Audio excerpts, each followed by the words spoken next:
Friends ఇదివరకు మనకు PC builds చేసేటప్పుడు ఎస్పెషల్గా వీడియో ఎడిటింగ్ కోసం పీసీ బిల్డ్స్ చేయాల్సి వస్తే మినిమం బేసిక్ స్పెసిఫికేషన్స్ వచ్చేసరికి i3 ప్రాసెసర్ ఉంటే సరిపోతుంది.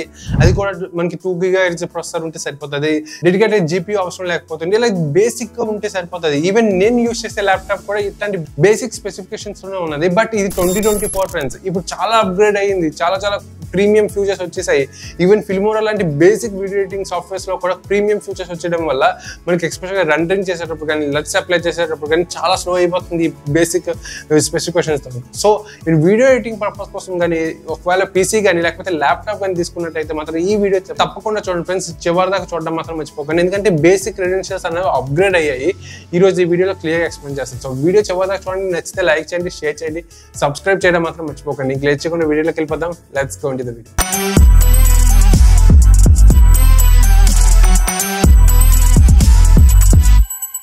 ఫ్రెండ్స్ మనం పీసీ బిల్డ్ చేసేటప్పుడు ప్రతి కాంపోనెంట్ కూడా వీడియో ఎడిటింగ్ చేసేటప్పుడు ఒక్కొక్క కీ రోల్ ప్లే చేస్తుంది అనమాట. ప్రొసెసర్ ఒకలా పనిచేస్తుంది, జీపీయూ ఒకదాని కోసం పనిచేస్తుంది, ర్యామ్ ఒకదాని కోసం పనిచేస్తుంది, స్టోరేజ్ ఒకదాని కోసం పనిచేస్తుంది. ఈ నాలుగిట్లోని కూడా మనకి కొన్ని అప్గ్రేడ్స్ అనేవి వచ్చాయి. సో ఈ రోజు ఈ వీడియోలో చెప్తాను. ఎందుకంటే ఫస్ట్ వచ్చేసరికి brain of the computer processor గురించి మాట్లాడుకోవాలి. ఫస్ట్ ఆఫ్ ఆల్ ప్రొసెసర్ గురించి మాట్లాడాలంటే ఇదివరకు ఏంటంటే మనకి ప్రీమియం కావాలి, కొంచెం మన దగ్గర పైసలు ఉన్నాయి, మనం అమౌంట్ ఎక్కువ పెట్టుకోగలుగుతాము అనుకుంటే ఇంటెల్ కొనేవారు.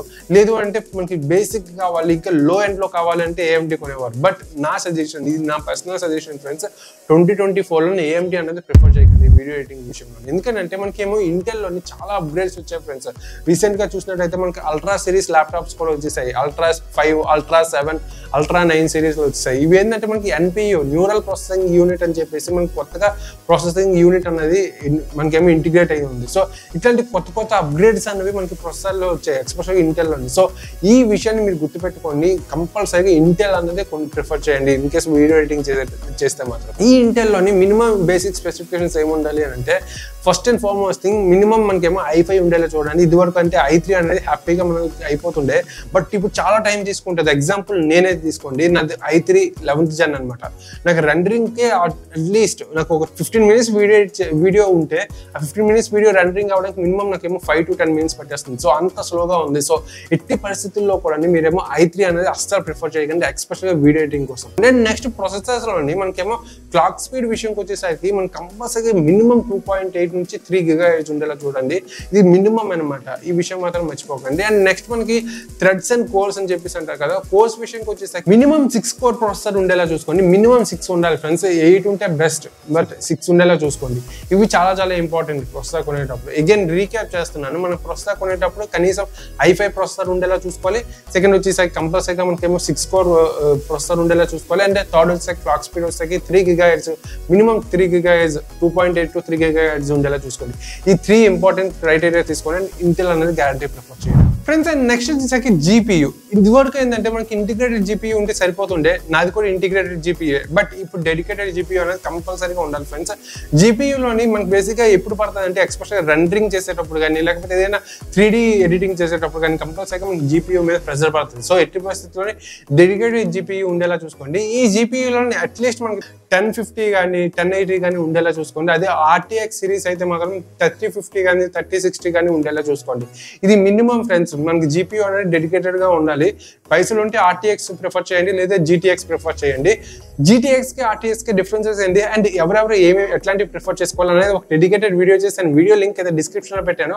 ఒకసారి వెళ్ళండి. జీపీయూ మీద మీకు ఏమైనా డౌట్ ఉంటే ఆ వీడియోలో మీకు ఏమో క్లారిటీ వచ్చేస్తుంది ఫ్రెండ్స్. అండ్ నెక్స్ట్ వచ్చేసరికి ర్యామ్ ఫ్రెండ్స్. ర్యామ్ అనేది చాలా క్రూషియల్ రోల్ ప్లే చేస్తుంది. ర్యామ్ బేసిక్ ఏంటంటే మనకి చిన్న మైన్యూట్ వర్క్స్ అంటే మనకి layers, for suppose time line లో లేయర్స్ ఉంటాయి కదా, పైకి కిందకి నింటేటప్పుడు కానీ ఏదైనా ఆప్షన్స్ ఓపెన్ చేసేటప్పుడు కానీ లేదా మనకేమో మన డెస్క్టాప్ నుంచి మనకి ఇంపోర్ట్ చేసేటప్పుడు కానీ ఏదైనా ఫైల్స్ ఇట్లాంటప్పుడు మనకి ర్యామ్ యూటిలైజేషన్ అనేది జరుగుతూ ఉంటుంది.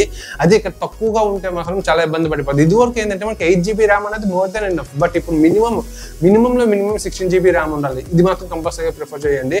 ఇన్ కేస్ మీ దగ్గర మీ ల్యాప్టాప్లోని డెడికేటెడ్ 2 slots ఉంటే 2 8 GB ర్యామ్స్ ప్రిఫర్ చేయండి ఫ్రెండ్స్. ఎందుకంటే చాలా ఇంపార్టెంట్. మీరు ఒక్కటి 16 GB ర్యామ్ యూజ్ చేసే కన్నా 2 8 GB అంటే డ్యూయల్ ఛానల్ యూస్ చేస్తే మనకేమో స్పీడ్ అనేది ఇంకొంచెం ఎక్కువగా ఉంటుంది.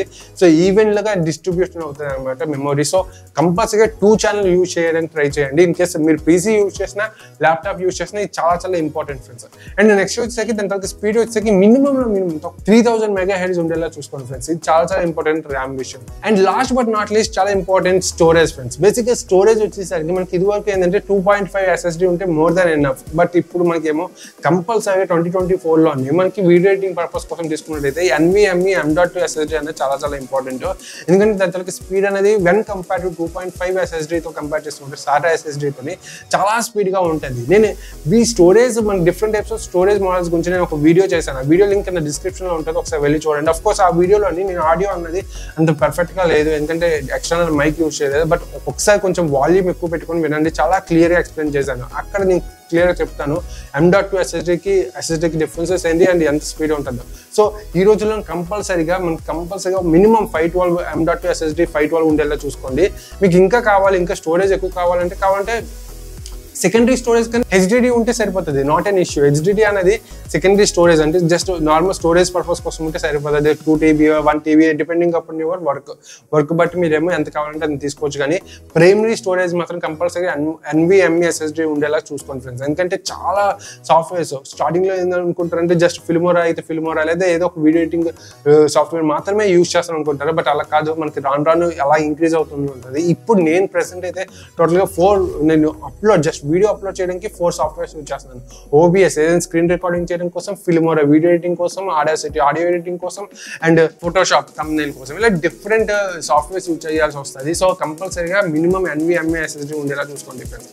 ఇది ఫ్రెండ్స్ నేను టోటల్గా 4 చెప్పాను: processor, GPU, RAM and storage. ఈ 4 మనం ఎట్లాంటి ప్రిఫర్ చేసుకోవాలి, మినిమం క్రైటీరియా అనేది ఎట్లా పెరిగింది అన్నది కూడా మీకు క్లియర్గా చెప్పాను కదా. సో ఈ వీడియోని ప్రతి ఒక్కరు షేర్ చేయండి, అలాగే లైక్ చేయడం మాత్రం మర్చిపోకండి. ఇట్లాంటి మంచి అప్డేటెడ్ వీడియోస్ కోసం టెక్ తేజ తెలుగుని సబ్స్క్రైబ్ చేసుకోవడం మాత్రం మర్చిపోకండి. Thanks for watching.